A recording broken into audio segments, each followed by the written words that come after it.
This is Retail Voices, the podcast where leaders from the world of retail and outside of retail talk straight about what really works. Insight, innovation, and the human side of the industry all in one place. Hosted by Mark Lack. That's me. Let's dive in. Hi RJ, and welcome to Retail Voices. Hey, thanks for having me. Really pleased to be here. Oh, it's just great to have you here. In this episode, we're diving into AI-powered retail messaging, customer experience, and what the next era of digital communication looks like for brands of every size.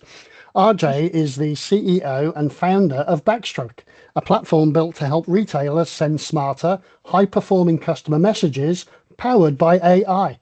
And his background spans Exact Target, High Alpha, and multiple startups at the intersection of marketing, AI, and human connection. So I really have a lot of questions for you, but let's start with you. You've spent years in the messaging and marketing tech world. What started you on this path, and what was the broken moment that made you want to build Backstroke? Well, Mark, I wish I had a great answer but it actually was just coincidental. In 2004, I graduated from college. I had an English degree and a business background. And I knew I wanted to be an entrepreneur. That's what I would have told you.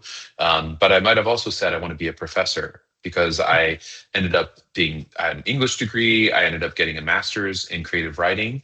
And I'm really interested in creative process and creative in general.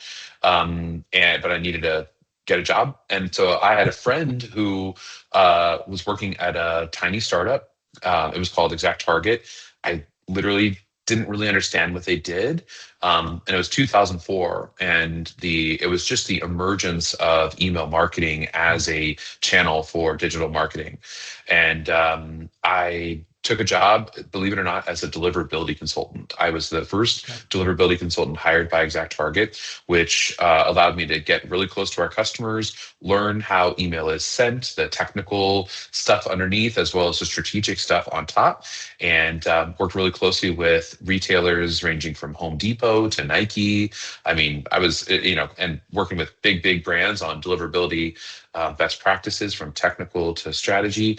And then, so anyway, I got started. It's sort of an unglamorous answer, but maybe more common than we realized, which is like, I had a friend that worked at a company, got me a job. I said, I'm going to work there for 6 months until I go to grad school. And then I ended up working there for 10 years. Wow. And during that time, we got acquired by Salesforce.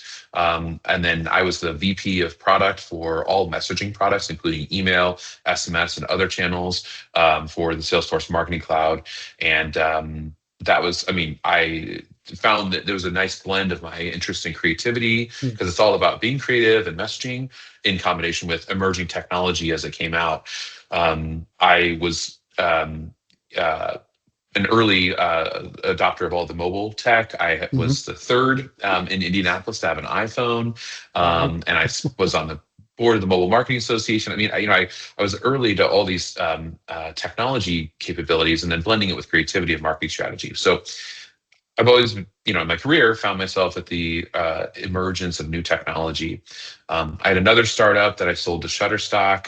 And then to answer your question, I saw the emergence of the GPTs coming out in the early 2020s, started experimenting with them and thought, wow, here we are on the precipice of a new type of capability that can be married with my background in email and mobile messaging.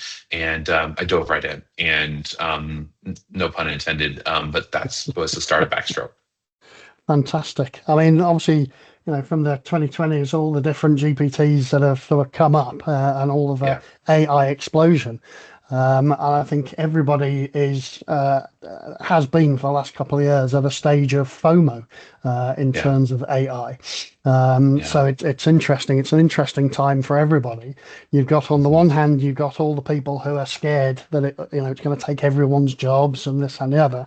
And then on the other hand, you've got corporations and organizations, even small ones, that are spending huge amounts of money on it right now. And I mean, I get a lot of messages per day because I'm connected to a lot of retailers because I like to see what they're doing, to see what Hmm. they get up to. Because, steal with pride, as I've done for a number of years, when you see something good from one retailer, then, why not use it in your own business? Yeah. Um, AI messaging can sometimes sound abstract or overly technical. Mm. For a typical retailer, what does Backstroke actually change in their day-to-day communication with customers? Yeah, well, everything is the short answer. It can, but it's all based on a brand foundation. Mm, Because marketing, it has to, like, each retailer has its own vibe, its own brand, its own style, its own story that it wants to tell, and it's a big mistake if retailers hand it over to AI and say, "Hey, just send a bunch of messages." So, Backstroke, I mean, whether using Backstroke or not, marketers need to make sure that they are training the LLM or training the machines to make sure that it represents their brand first and foremost. And then what Backstroke will do, or what we can talk about Backstroke or not, but what brands want to do is understand what are some options that mm, can be generated that align with our brand and with our messaging. So you don't go down the technical route, or you don't go down the sounding too much like AI. And then that can be either the start or the finish of a campaign. And then it's up to the retailer, the marketer, to act as a strategist, a brand steward, mm. really kind of the person responsible for what sounds like them and what sounds differentiated. Backstroke will generate options for the marketer to pick between. And then we go a step further where we'll actually predict which option will drive the best performance Okay. for specific subsets of your audience. So you can generate many options, select which ones you like or don't like, and then say, all right, these are the candidates that we want to put out into the market. And then Backstroke will match that to the audience that is most likely to resonate. And it might be Gen X or Gen Y or Gen Z. It might be Mm, generational. It might be where you live in the world. It might be how loyal of a customer are you, or are you just new to the relationship with the retailer? So different types of messaging work depending on your demographic or your attitudinal dimensions or where you are in the relationship with the brand. So but it all starts with that brand foundation. What are the mm. words? The words you say, what are the emojis that you say, what's the tone and the style, what emotions do you say, what slang do you use? Yeah. Some retailers get really jargony, very technical in their language, and others don't want to get there. So it's like not only like Gen Z slang, are we going to use like the latest hip sounding words, but how Mm, technical about the stitching, or how technical about the fabric or the zipper. I mean, like those types of things too. Like how technical are we to get, how jargony, how slangy, and then how do we bubble that up to sounding like your copywriters wrote it? Because I would not recommend handing everything over to AI. Instead, your copywriters or your humans are going to be writing content that is going to be in very strategic places. And, mm. I tell most of the retailers we work with to think about the 70-30 rule, that Okay. 70% of your campaign execution can be done by AI, but 30% still needs to be done by that human. And so you want to make sure that those are two married together so you don't end up sounding this way in one world and then that way in another. So it's got to really be aligned, again, based on that solid ground foundation. Yeah, and I think that is sometimes the problem is that I've been in front of a lot of um, companies that are selling us an AI system. Hmm. Um, and unfortunately, a lot of them seem to think that the AI can do the heavy work without really explaining to us how to do it. And I think what you've just explained there is probably the best explanation I've actually heard so far in Good. terms of what AI is there to do. Um, Yeah. it has to represent your brand like it is a marketing person. Hmm. Um, Hmm. but the first thing you have to do is you actually have to tell it what your brand is Yes. and who Yes. you Yeah. are and how you Yeah. do things. Yeah. What's funny, Mark? I found it surprising that many brands that we work with or we're looking to work with, I say, hey, do you have a brand guide? And the most common response I get from somebody on that question is, oh, we're working on it. It's not quite done yet, or we're updating it. Or I found that when a brand hires a new creative director, they redo the brand guide, and so that document or that asset is actually very outdated. And Yeah. so without a document, how could anybody, like any human, know that we say these words or don't say those words? Or how could an agency maybe that you hire know these words and those words, or these phrases or these emotions are appropriate? Much less how would an AI know? How would the machine know? And so there is some foundational work that needs to be done in order to Mm. exploit these capabilities. But it starts with having a document or a set of foundational principles about what your brand is. And the tricky thing is that's always evolving, and you end up with like, who's the person who's been at the brand the longest, and what is their subjective view of what their brand is or isn't. Like that ends up being the style guide, and Yeah. that's okay. But if you want to compete in this world, that needs to be documented as well. And I always say, start with some always and nevers. Like, we always say this, or we never Mm. use the ampersand. We always use these dimensions, but we never use these emojis, or, that type of stuff. It's a good way to kind of document some things. And those are the types of instructions that are very helpful to a brand foundation for an LLM or machine like Backstroke. Oh, I mean, it's. I mean, every time I've created a different channel, so even for retail voices, Mm, I actually have a brand book or a guideline nice. for it in terms of what it is, Yeah. and what it's supposed to be, and also what it's not. So when Yeah. when I'm thinking about guests, when I'm thinking about scripts and questions and what kind of questions I can ask, I Yeah. always then put it through the AI for that particular thread and say, Yeah. okay, based on this person, based upon these questions, based upon what I want to achieve, give me a rag, the red, amber, green, in terms of Hmm. whether this is a viable, even at a guest level, whether it's a viable guest. Yeah. And I think not a lot of people do that. They'll just, okay, bring Yeah. anybody in and Yeah. hope for the best that they've got something to speak Yeah. about. So yeah, so we'll get back to a question now that I'm Yeah. back again. But yeah, so from a brand book perspective, I understand that completely. The other thing that I look at is what, um, not just what we think as a business about what the brand is, but also speaking to a few customers, because they also will tell you what your brand is, and sometimes it might be Yes. very different from what you actually believe it is. Yeah. Um, Yep. and that's always difficult for a marketeer or a brand owner to actually hear, because Hmm. they can be very, very different things. Um, that Backstroke talks about dramatically improving conversion and revenue uplift through automated AI generated messaging. What actually drives that uplift, and how much of it is AI versus brand strategy or data?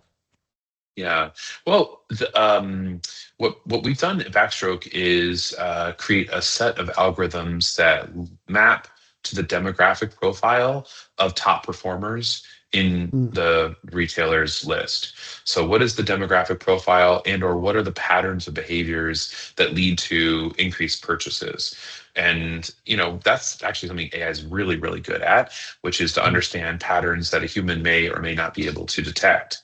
And by identifying those patterns, then we can say, all right, we know that people who have a similar profile of Mark, like, let's say, red shirts, Mm. or they like to see three emojis in their subject line, or they like to see imagery with lifestyle shots instead of just discounts, or they like to receive messages this many times a week before they buy. Those types of patterns allow us to then just kind of rewind the tape and say, all right, should we send this message or not? What is a variant of this message that should perform? And that's an easy way to. I don't want to say it's easy. It's like every marketer would agree that sending the right message to the right person at the right time is Yep. the right thing to do. And what we've been hamstrung as humans by time, and we've not been able to create all of the different creative variations, because maybe we know Mark likes red shirts and RJ likes gray sweatshirts. but now I have to ask my designer to create two different assets. And then if I have 10,000, 100,000, or a million people on my list, I've got to create all those different variants. That's overwhelming from Yes. a creation, from a QA perspective, from a storage, from a digital asset management, like all of the different components there. And so we've sort of just acknowledged, oh, that's too much to do. We're going to just go to what we normally do, which is send the same thing to everybody. And you'd be surprised by how many retailers just send the same thing to everybody Oh, because it I works well know. enough. Yeah. Yeah, it I works mean, well it's enough, and it's scattergun. yeah, It's yeah. because, I mean, we started talking about personalization 5, 6, 7, 10 years ago, but Hmm. it never really came off because there Yeah, wasn't the capability of the systems to deal with correct. that. Yes. And so what we ended up doing was we sort of had categories for people. And Yes. we had groups, which made it easier Yeah. because instead of having, Hmm. a million different customers that we had to deal with, which we could never have Hmm. dealt with at the time, we Yeah. had 17 customer Right. category groups, and that can be managed. And I remember, I mean, I started doing this particular podcast 2.5 years ago when I was looking at it and buying my equipment. And I'll always remember it because it's something I bring up quite often. I purchased my mic, which is here, yeah, Yeah. um, and it's a nice mic and it works very well. I purchased it from a very large global e-commerce retailer. I Okay. think everybody knows who that is. Within 7 days of me actually getting my microphone, the first advert that popped up was for microphones.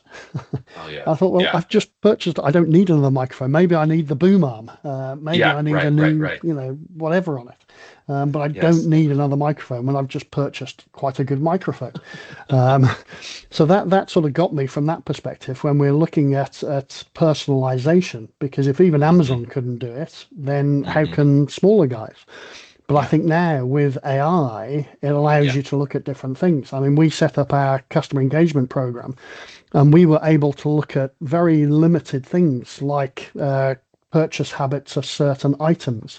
So, Hmm. Nescafe Red Mug, the 50-gram jar, we could Mm. work out from that the purchasing habits, whether it was a single person household, a couple, and then what their cycle of purchases was. So, we could send a Hmm. Hmm. reminder that maybe your coffee is about to run out. Yes. Yes. But anything more than that, I couldn't do. It felt like Yeah. personalization, but it wasn't really because I was using Right. very limited information. Yeah. Yeah. Um, and I suppose many retailers, and we were talking about this earlier, many retailers still see communication as an afterthought. Hmm. Um, it's not very much to the fore, and Hmm. marketing people tend to be a little bit off the side.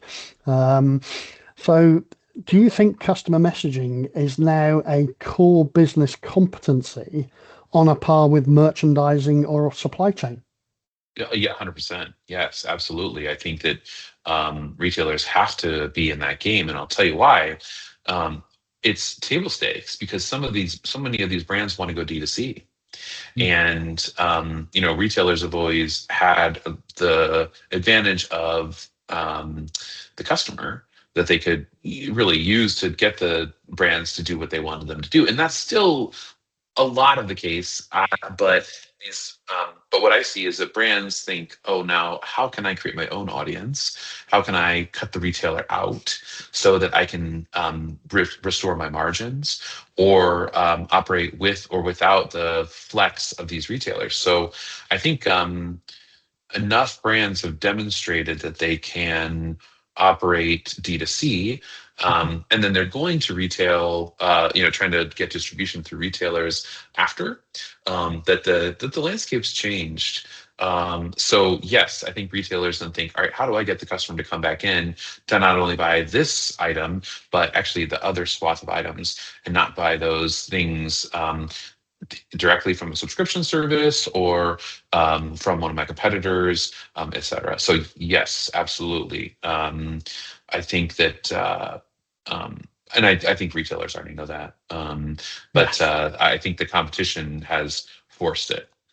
Oh, absolutely. I mean, the first one I saw, I think, was during the first year of the pandemic, and it was actually a DTC from Heinz for their Mm, soups. hmm. And I think it was in the States because I watch all the stuff in the States. I watch Europe and I watch the Far East. But I think that was from the States, and it was the first time I'd ever seen something direct from Heinz to Hmm. the consumer, where Yeah, you would buy, 12 soups or a mixed box yeah. of soups. Hmm. Yeah, And I thought that is starting to change things. yeah, yeah. And I think at the back of it, they were using Amazon Logistics or something. Hmm. Um, Hmm. so that was interesting, but you see it more and more now, where Hmm. the manufacturers are actually going direct to the consumer. Yeah, It's almost like something like Heinz can now become, a farm shop yeah, where they yeah. can deliver it to you. Right. Yeah, it's wild. And bridging out of retail for a second, but what's shocking to me is actually watching the pharmaceutical Mm. industry emerge as a D2C player. Or I think that is, I mean, like it's very early days there, but Mm. it's wild, you know. And Yes. so and you can see a lot of innovation happening there. That actually some retailers might want to look at the innovation coming out of pharma. The industries are, distant enough, but oftentimes we look too close, I think, to Yes. ourselves for best practices or what is our competitor doing or whatever, when we can actually look at some real rapid innovation on the D2C side, and on the messaging side that seems to be working. I know there's deregulation and other Mm. dimensions that are impacting all that, but that's yeah, it's a fascinating shift It is. happening there as well as in retail. And I think it's worthwhile, looking outside of, fixed industries. I mean, most of my time has been in the grocery business, but I have stolen things from clothing, textiles. Yep. Yeah. I think it was Nike that was doing some ambush marketing, Hmm. um, and I've used that a couple of times Yeah. Nice. because it was very good. Yeah. Yeah.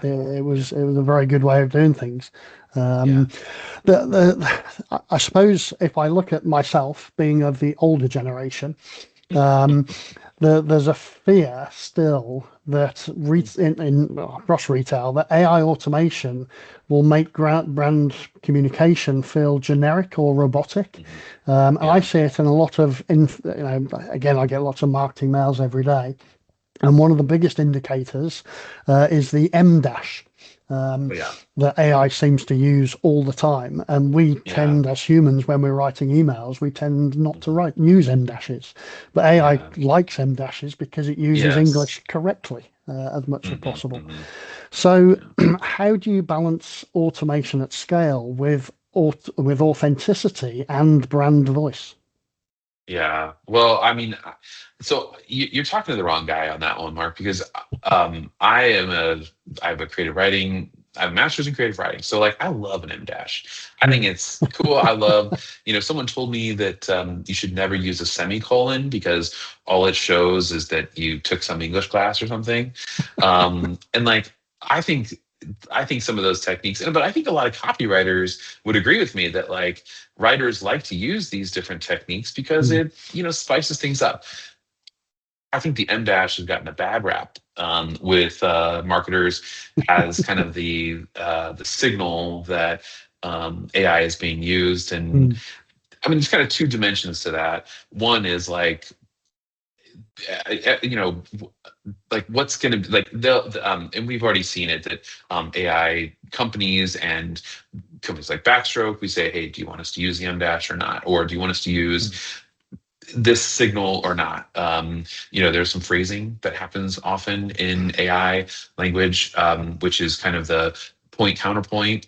The AI seems to like that, and then the different models tend to have their own way of speaking. So it's pretty easy to identify a ChatGPT driven creative in comparison to something that came out of Claude. Yeah.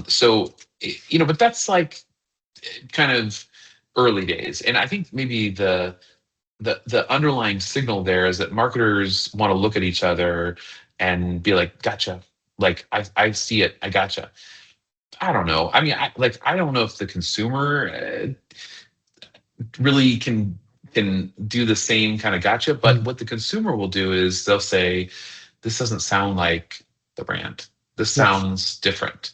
So they might not say like it sounds like AI, but they are going to say it sounds like AI, sounds different than the brand. And I do this survey out to consumers every quarter. I've done it for the last 4 years and now one quarter, where I ask a set of consumers, randomized consumers, 500 consumers, can you tell if this is AI?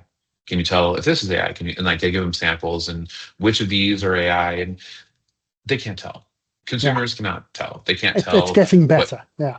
Yes, and they also can't tell the difference between AI generated content like imagery and or Mm. animated GIFs and those that were human generated. And so the risk here is not that some marketer is going to like out you as an AI user, because we're effectively all AI users, but instead that the brand is going to degrade itself Mm. by not sounding like, and that'll be slowly all at once, Mark, because some marketer who's a performance marketer will say, that doesn't matter. Let's go ahead and use the M dash. Oh, that doesn't matter. Let's go ahead and say it this, or that doesn't matter. And then you suddenly end up with You this get the drift. word soup. Yeah, that's just like AI optimized garbage.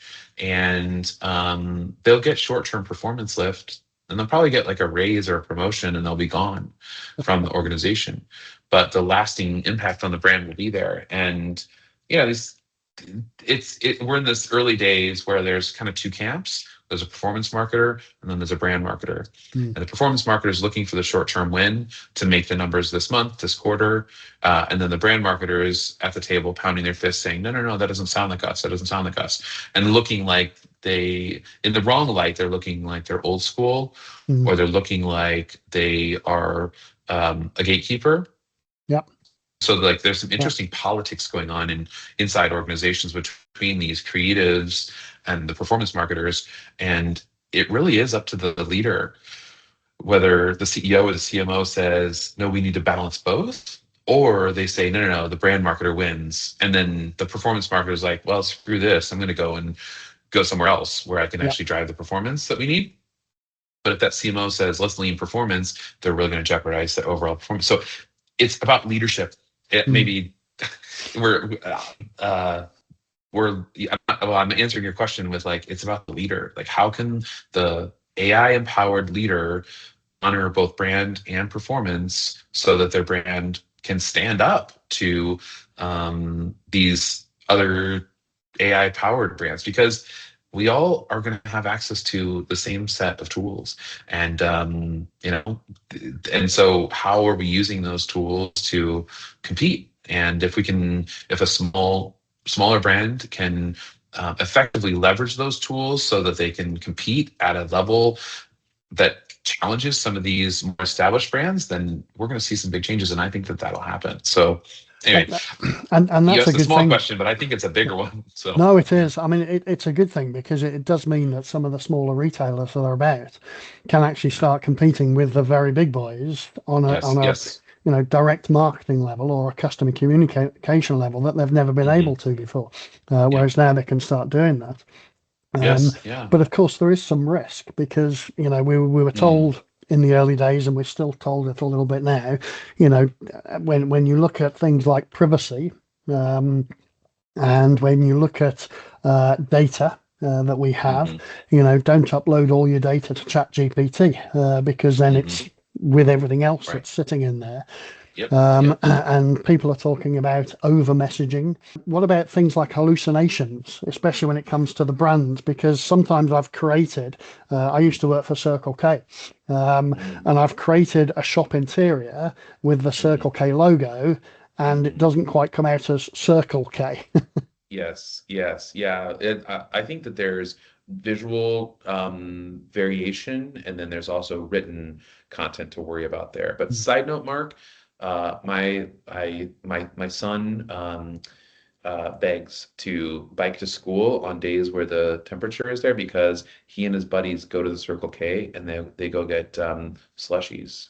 Fantastic. So I mean, truly, Circle K is like, and I can get that kid to do any chore, in our house because he wants to go to Circle K. So I appreciate the Circle K brand a lot, and I don't want to bastardize it in any way. But there, back to the question, which is about visual and then written stuff. So uh, uh, AI does try to match the creative, but try to is the problem. So it ends up doing its best approximation of what that logo is, what that color looks like, and some of the visual dimensions. And so it is up to the creative team to make sure that it is within the boundary of what they will accept.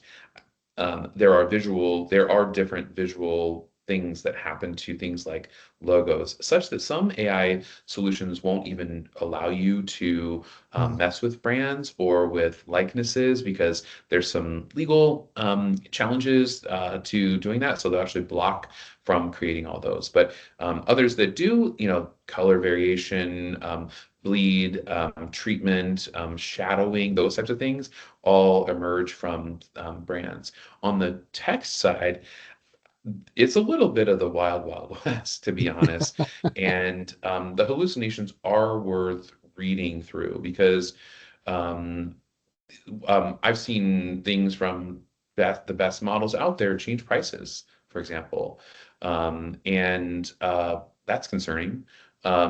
There's, like if you're going to change if it ends up changing the price and you don't catch it, that's concerning. And then we all can point to examples of where AI models have generated another finger or generated a third leg or something nutty that happens in the image, and we've seen examples of that actually make it all the way to front page news. The So production. Yeah. there's a visual dimension as well as creative, and this is the challenge with AI, which is like we think, oh, we're getting things done faster, and we're still human, and sometimes we don't proofread.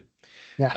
Or sometimes we don't give it another glance because we're trying to regenerate and then get to a deadline or publish or push to our partner or whatever the case is. And just like if inexperienced human were doing the work, that can get by even the most seasoned of marketers or seasoned of leaders. And the problem is there's sort of like less forgiveness for AI generated content as compared to maybe a lower level employee. The Mm. old trope has been like, let's just blame the intern. We'll blame the intern, and we'll say, oh, the intern is sorry, and the intern was whatever. But like, it's actually not the intern's fault ever. It's the person who approved the intern's work whose fault it is. Yep. And like in that scenario, we can all kind of chuckle along. We're like, oh, the intern, or like I did goofed on the intern's work. But like and those both can be forgiven in a way that's not being forgiven for AI because AI is used as seen as like a cheat or a hack or lazy. Yep. Um, and I don't know. And so there's like less forgiveness. Another thing I've said I do that survey out to US consumers on a monthly or quarterly basis. I've done it for the last 4.5 years. And I ask consumers, what are the words that you think of when you think of somebody use or a brand using AI? And for the last 3.5 years, the number one word has been lazy. Number Wow. one, lazy. Wow. And then number three, four, and five are always negative, like boring, risky, those types of words. But something happened in Q4 of last year, Q4 2025. The number one word was innovative. And Wow. then the second word was future looking. So, and then it became very positive. Lazy is still on the list, but it was number four. It wasn't number one anymore. And if you go into the data, I end up finding that people who view AI as lazy have really negative perceptions of it, typically coming from their experience with AI call centers, Ah. where they're trying to get to answers and they're trying to press zero. They're saying operator, operator, operator. Like they're trying to like that's where that's coming from. They also tend to be 60 years old or older. They tend to skew women, and they tend to be in certain parts of the country. So it's interesting but the number one thing that's different about them is that they're not using AI. Yes. And they're not using AI for personal or work purposes. I asked that question. Are you using AI? Like, Claude, Gemini, Anthropic, whatever, for personal or work purposes. And the people who over-index on calling AI lazy are not using it.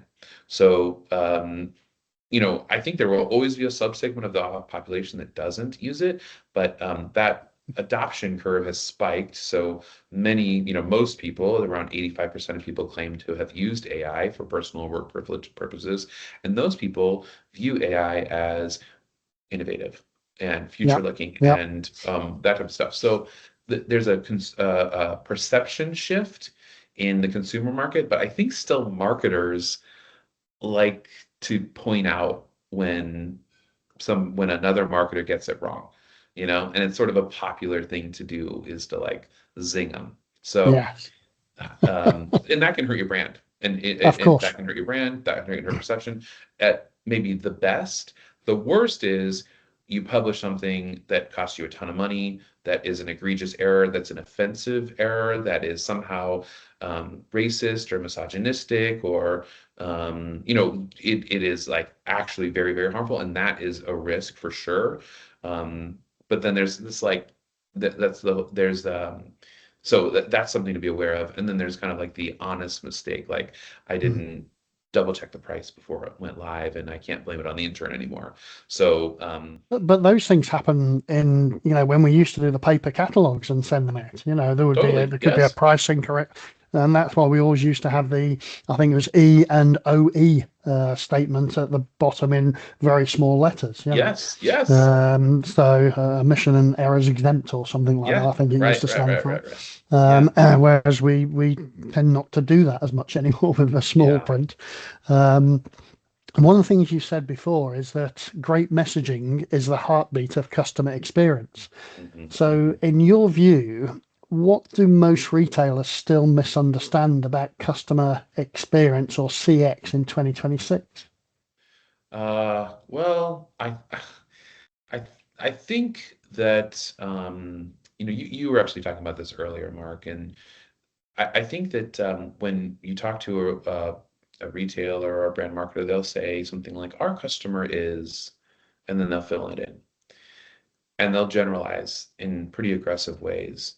Mm, Um, and I've now talked to some brands that'll say things like, or some retailers and brands that'll say, "Oh, they'll like use this, like, well, he is this," or if it's a women-focused brand, they'll say, "Oh, she is this." And that gets to it. And then a lot of marketers have gotten down to like they'll have personas, like maybe yep, three yep, personas or maybe five, and they'll kind of bubble up everything and say these are the personas of the archetypes that we're pursuing, and those three or five. But I think we're living in a world where everybody expects extreme personalization, and there's this whole kind of I mean, you can see it within the Gen Z trends, especially that everybody views themselves as very unique.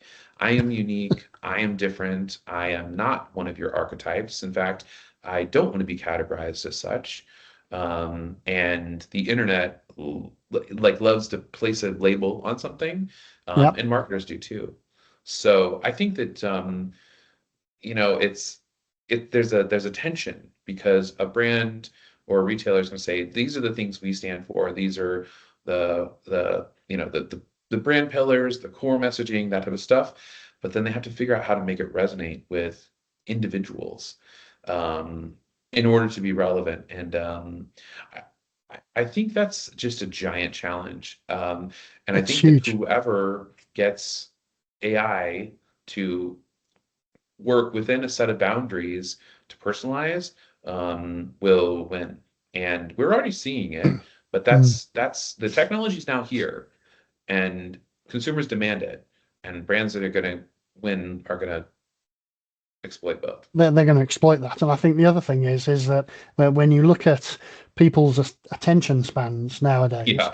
I mean, I do stuff on Instagram, I do stuff in TikTok, especially. Mhm. And I was looking at some of my stats for TikTok the other day, um, and it shocked me that I had a 0.9 second standard view rate. Oh my God. Um, Wow. and apparently that was good, that Ah, people looked at my front bit for 0.9 seconds. Mhm. I still had something like 4 or 5% of people watching it all the way through to the end. But based upon the views and just the shifting down, Yeah. if I have to try and introduce my brand to somebody in 0.9 seconds, that is tough. And if we look ahead, this will only get worse because, Yes.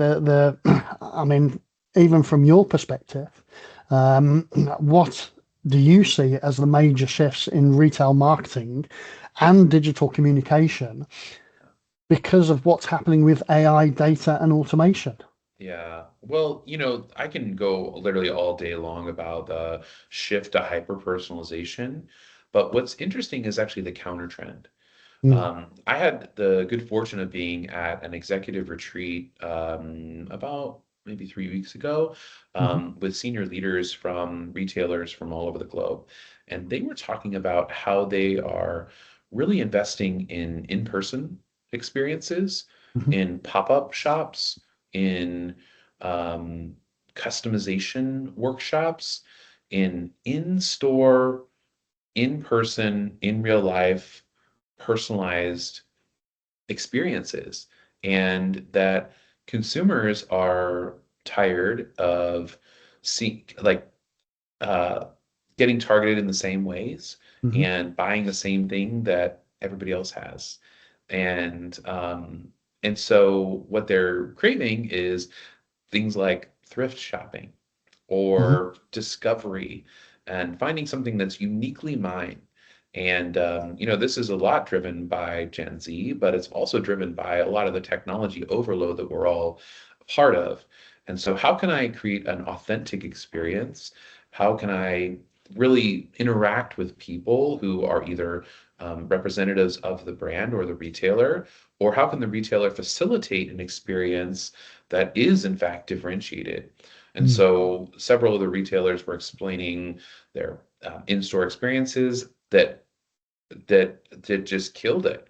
From a that they generated all sorts of organic content on social from people who were there. They had lines wrapped around the block. They had sales that exceeded one of their stores, Wow. and so it's this like counter trend almost that is almost as interesting as what's happening in AI. So it's like the AI component is hyper personalization, getting down to the individual, but then there's this quest or craving for in-person, personalized, rare discovery. Those types of things are the counter trend. So how can a It, retailer it, do that it as is well? driving it. I mean, it is definitely driving it. I mean, I've been in retail grocery stores for 40 years now, and I hold my hand up. I've been responsible for some of the depersonalization of the stores themselves. We just ended up with a sort of beige box with Mm, beige shelves yeah, with the same products on them, and walking 20 or 30 meters down the same aisle in this store that right, I'd work in that store. And you actually couldn't tell where you were from a right. brand perspective. Hmm. Now, over the last 10 years, I've been trying to take all that away again, and introduce, shopping zones and shopping areas, Yeah, and bring back the butchers and the bakers into the right. stores so you get that sensory effect, because that's what it used to Yes. be like. Yeah. If I go into some of the stores in the UK at the moment, they are soulless, unfortunately. Hmm. Yeah. Um, Whereas I go into some of the stores and some of my own stores, even in the Middle East, and there were places of experimentation, there were places of Hmm. innovation, there were places of, oh, what can I find today Yeah. in the Yeah. stores? Right. And I think that's what people are looking for because, Yeah. that especially coming out of the pandemic, one Yes. thing proved is that, local community stores were really the saviors when people were locked down, because these stores stayed open. And managed to serve their customers with a smile behind a mask and a plexiglass sheet and Yeah. all of this kind of stuff. And in fact, we were we were sometimes, and I recognized this when I went visiting the stores during that time period, sometimes we were the only people that that person had spoken to for days in a Yeah. live environment. Right. So it's something that I've driven over the last sort of 5 to 6 years in particular, is that the store is the community. Yes. Um, Yeah. so it's very important. And when we look at the smaller stores, a lot of the big businesses, they can heavily invest in tech, but then fail to see results. Mm. So if we're looking at the smaller guys and the bigger guys, what are the most common mistakes that they make when trying to modernize their marketing stack? Mm. Oh man. I think imitation is the most one, is the most. They'll say, "Hey, this competitor is doing this, we want to do that. We want to do it too." And that's I think that is the biggest mistake I see. Mm, And it's not I have a strategy, it's just we're going to copy theirs. And you're talking about like gray or beige boxes, gray boxes, like AI optimizes to the mean. And it's funny. I talk to a lot of brands who say, who will listen to somebody on a panel, for example, or listen to a podcast like this, mm, or they'll read a case study or something like that, and they'll say, "We want to do that." And then you'll say, "Well, why? Like, tell me, like, what is the strategy here?" And they're like, "No, no, we need to adopt AI. We need to do it now, or we need to drive this." And I get that. I understand that. But again, it's kind of back to like short-term win. And if it's not ingrained, then ultimately you don't have a brand, you know? And so it, um, it's yeah, I think that a lot of brands, a lot of marketers don't realize that applying best practices or a copycat strategy is a short-term win, or maybe they do know it, but they don't acknowledge mm. it and say, "Hey, this is our copycat, but we're actually going to put our strategy in place over here as well." And it's short-term thinking that ultimately leads to short-term results. And Absolutely. yeah, Absolutely. And I think, you talked about it earlier in terms of your surveys that you do in the last quarter in particular, and what's changed, because the adoption isn't just a technological shift. yeah, It's actually a culture shift within the organization yes, itself. yeah, So teams need to start thinking about roles and skills, yes, and the yes, biggest one, which is the mindset. Because as you say, people are saying, "Oh, it's lazy."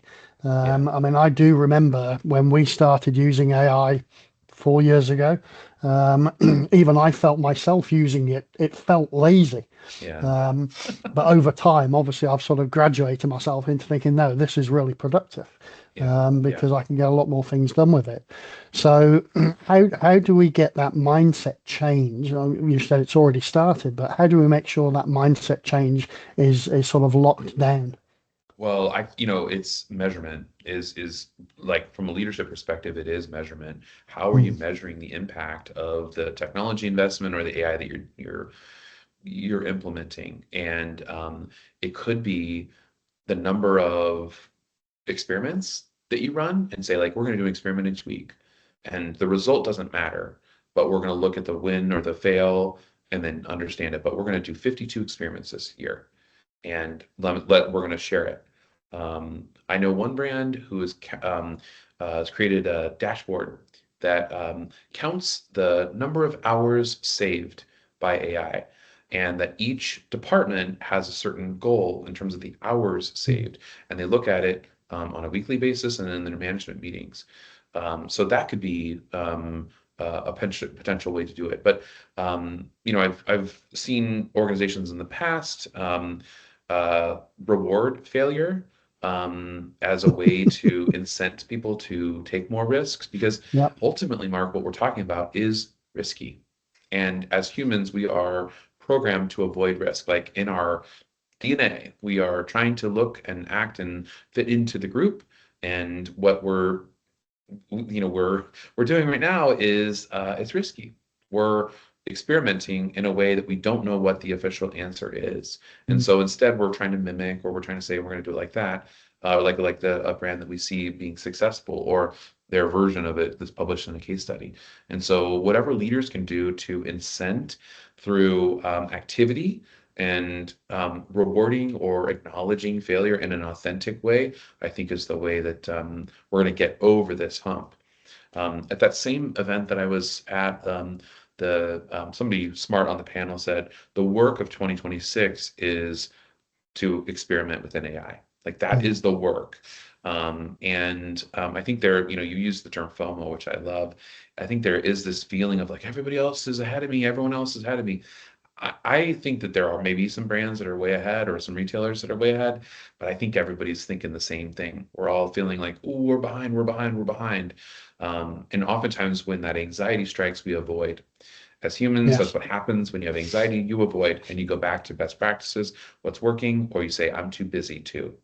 And then meanwhile, somebody else is racing ahead, or somebody has created a innovation team, or someone's created a incentive that is driving people to experiment in a safe way or in a safe place.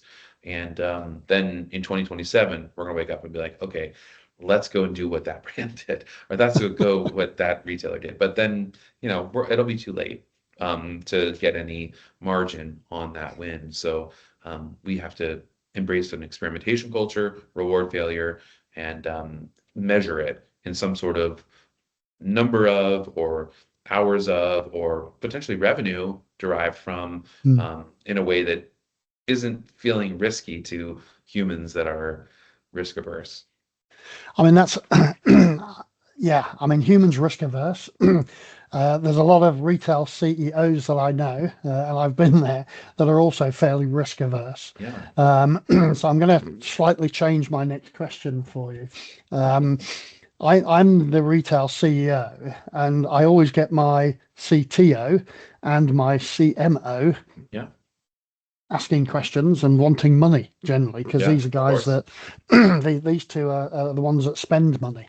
Yeah. Um, what questions should I ask them? Because they're both going to come at me with this, because the tech guy is thinking, oh, great, more money, I need this, I need that. CMO is Yeah. going to say, great, I need this and I need that. So they're both going to come at me with questions. Yeah. So what's the one question I should really ask them both? I would say, I like the headline game. Um, in 2 months, what's the headline? And then what's the sub bullets here? Like, what's the headline that you're going to deliver? And then what are the three bullets underneath it? And like, make them commit. Brilliant. And whether or not they achieve that is a different set of questions. But like, Mm. what is their vision for this? What is the headline? Is it, brand has saved X amount of hours. Um, we we reduced backfill by X. We increased partnership dollars by this, and we increased brand equity by X. Like, those are the three bullet points that lead up to that headline. Or is it, retailer drove X amount of revenue? Or is it retailer adopted AI with this new blank? What is the headline Mm. that they envision? What is their vision? What are the supporting metrics underneath it? Not, did you buy an enterprise-wide license of, whatever platform? And that's often where it is. It's like, hey, we need to buy this enterprise-wide platform of blank. And it's like, well, why? Well, because everybody's doing it and we've got to experiment. What is the outcome that you imagine in these 2 months? Who has the bigger vision?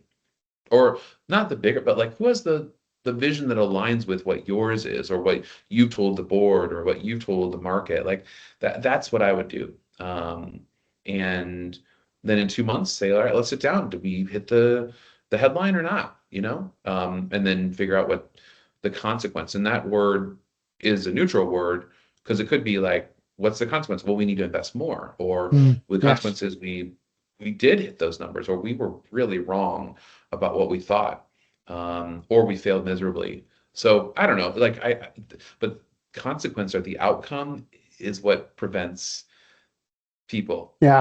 Actually, the other one, Mark, is like, who will write the headline? Because Yeah. if they won't write the headline, then they're like, oh, I'm just going to try stuff. Well, cool. But what's your point of view? Like, yes, we want to try stuff, but what is the point of view? What is the headline that we will either say we got right or not? It's, it's just standard like hypothesis testing. I like the headline game because it's No, that's a very good one. I mean, it's interesting as well that using the word consequences, because people tend to put that in a negative light, sure. rather than actually seeing, well, consequences and output. It's Yeah. what's actually Yes. happened, Yeah. and that could be amazing or it could Yes. be awful. Yeah. But we learn something from both ends of that spectrum. Yeah, yeah. I found more and more with retailers, it's hard to pin them down on a metric that they are, we're, Backstroke, we do a lot of POCs with customers. And a proof of concept is like, what are we proving here? Do we want to do X hours saved or X amount of revenue, or like, are we just seeing if it works? But what Yeah. is the metric by which you're going to understand that this is successful? And I think part of that problem is, as retailers, we measure nearly everything. If you can't measure it, you can't manage it, is one of our sort of mantras. Yeah, sure. And we measure every little thing. I think because we've had relatively low margins and we've been trying to improve the EBITDA and trying to improve the profitability of the business, it's like we slice it all like a salami, and a 0.01% extra margin on the likes of Walmart's, $500 billion sales every year is a huge amount of money. And I think we've made everything so efficient that we're not able to focus on some simple things to make the organization work. And realistically, retail is very, very simple. It's basically three parts with three jobs each. We have the front door where the customers come in and we do the checkouts. We have the store floor itself, and then we have the back door where we having the goods come in. And if we look at each of those areas, the back door is basically three jobs. Take the stuff off the lorry, check it's for us, and put it in the warehouse. Yeah. It's that simple. On the shop floor, you have a product on a clean shelf with a price ticket. Yeah. It's that simple. And then at the checkout, you say hello to the customer, greet the customer, you scan the goods, and then you take the money. Yeah. And that's it. Retail is 9 jobs in total. Yeah. But we make it very, very complex, unfortunately. Yes. Just the way it is. So talking about retail and retail 101 online in particular, we always try and break everything down into those 3 simple things. So, products on a clean shelf with the price ticket. If you were to try and sort of condense everything down from what we've discussed today, what would those 3 simple things be that you would want the listeners to understand or to take away from this? Yeah. Oh, this is a good question, Mark. I like this. Let's keep it simple. I would say 1, for AI to succeed, you need to set and manage your brand foundation. We talked a lot about that here today, but like, what is the brand foundation? What are the non-negotiables? What are the things that you stand for? Everything down to visual as well as creative components. Second, what is the definition of success in your AI approach? Like, is it that you just have an AI thing, or that it delivers an outcome, either time or revenue or savings or, something like that. And then I would actually say, what is your AI and ethics strategy? Like, what's allowed, what's not allowed? What happens when somebody tries to zing you on social? What happens when somebody has a concern about something, or when an accident happens? And I think with those 3 foundational pieces, you'll have the foundation, kind of the rules and the measurement for understanding, the adoption of this new tech. And I think those will change in a year or 2, but I think right now those are the 3 things that need to be in place. And then that can apply to all sorts of adoption of technology or capability or experience and how it intersects with everything. But I think those 3 are where I would go. Brilliant. That's fantastic, RJ.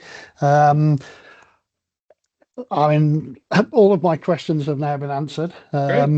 I'm still a big proponent of AI. And I think people should be experimenting and investigating a lot more than they are, and over time that adoption will get stronger. So everyone, thank you very much. That was RJ Taylor, CEO and founder of Backstroke, sharing invaluable insights into AI, customer communication, and the future of retail messaging. It's now time to say goodbye from RJ. Goodbye, RJ. And goodbye from me, of course. We'll be back soon with another Retail Voices episode. Check out retail101online.com for details of upcoming guests. And don't forget to subscribe and ring that bell so you never miss an episode. Welcome to the Retail Education Revolution. Thanks, RJ. That was excellent. Thank you.